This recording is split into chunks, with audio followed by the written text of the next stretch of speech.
Hi friends, మీ అందరికీ చాలా thanks. ఎందుకంటే నా ఛానల్కి 1000 మంది పైగా సబ్స్క్రైబ్ చేసుకున్నారు. అందుకే నా సైడ్ నుంచి నేను నా బెస్ట్ ఏమి ఇవ్వగలనని ఆలోచించా. అందుకే విజయవాడ కనకదుర్గమ్మ స్టోరీని చెప్పాలనుకుంటున్నా. ఇంకా ల్యాక్ చేయకుండా కంటెంట్లోకి వెళ్దాం.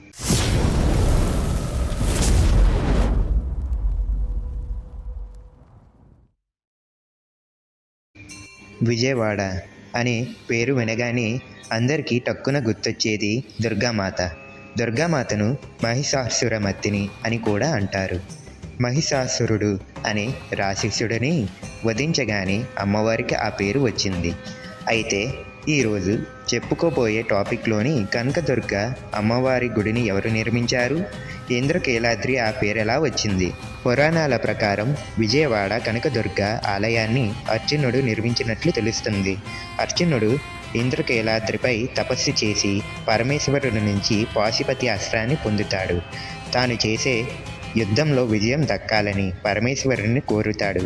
అందుకే ఆ ఊరికి విజయవాడ అనే పేరు వచ్చింది. అయితే మరో కథ కూడా ప్రచారంలో ఉంది.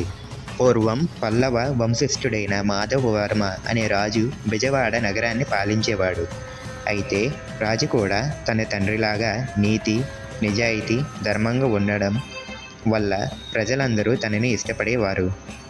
అయితే ఆ రాజు దంపతులకు పుత్రుడు జన్మించాడు. కొంతకాలం తర్వాత రాజకుమారుడు పెంకి గుర్రంతో కూడిన రథంతో బయలుదేరాడు. కానీ ఆ గుర్రాన్ని అదుపు చేయడం రాకుమారుడికి ఏమాత్రం రాదు. దాంతో రాజభటులు వీధుల్లోని హెచ్చరికలు చేస్తూ పరుగులు తీశారు. అప్పుడే అక్కడున్న బాలుడు ఆటల్లో మునిగిపోవడంతో తనకు వారి మాటలు వినిపించడం లేదు. ఆ సమయంలోని బాలుడు రథ చక్రం కింద పడి ప్రాణాలు కోల్పోయాడు. ఆ బాలుడి తల్లి తన భుజాలపై బాలుడి శవాన్ని మోసుకొని వచ్చి, రాజులు భోగభాగ్యాలను అనుభవించవచ్చు, కానీ ఇలా మనుషుల ప్రాణాలు తీయకూడదంటూ వాపోయింది. తనకు న్యాయం చెయ్యాలని రోధించింది. అప్పుడు మాధవవర్మ ఈ నేరానికి తగిన శిక్ష ఏమిటో చెప్పాలని న్యాయాధికారులను కోరుతాడు. వారంతా చాలాసేపు చర్చించి మరణశిక్ష విధించాలని చెబుతారు. కానీ రాకుమారుడు కావాలని తప్పు చేయలేదు.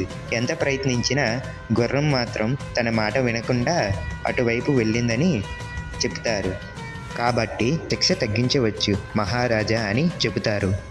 దానికి రాజు ఏమాత్రం ఆలోచించకుండా న్యాయం అందరికీ సమానంగా ఉండాలి, తప్పు ఎవరు చేసినా తప్పే అంటూ తన కుమారుడికి శిక్ష విధించాడు.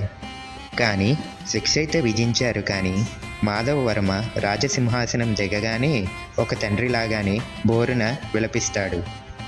కానీ అప్పటికే శిక్ష అమలు చేయడం జరిగింది. సరిగ్గా అదే సమయంలో మాధవవర్మ ధర్మనిష్టకి సంతోషించిన బెజవాడ దుర్గమ్మ అటు మరణించిన బాలుడిని, ఇటు రాకుమారుని ఇద్దరిని బతికించడమే కాదు, అక్కడ కనక వర్షం కురుస్తుంది.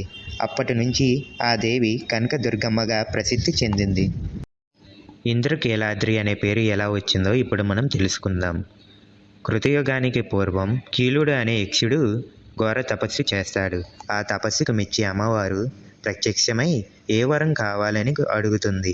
అప్పుడు కీలుడు తన హృదయ స్థానంలో నిలిచి ఉండమని అడుగుతాడు. అప్పుడు అమ్మవారు తదాస్తు అంటూ తప్పక జరుగుతుంది. కానీ రాక్షస సంహారం జరిగిన తర్వాత నీవు ఒక పర్వతంగా మారి ఆ పర్వతంపై నేను వెలుస్తానని చెబుతుంది.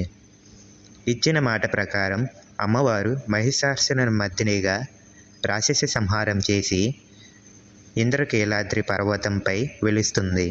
ఇంద్రాది దేవతలు అమ్మవారిని దర్శించుకోవడానికి వస్తారు కాబట్టి కీలుడు అనే పర్వతానికి ఇంద్రకీలాద్రి అని పేరు వచ్చింది.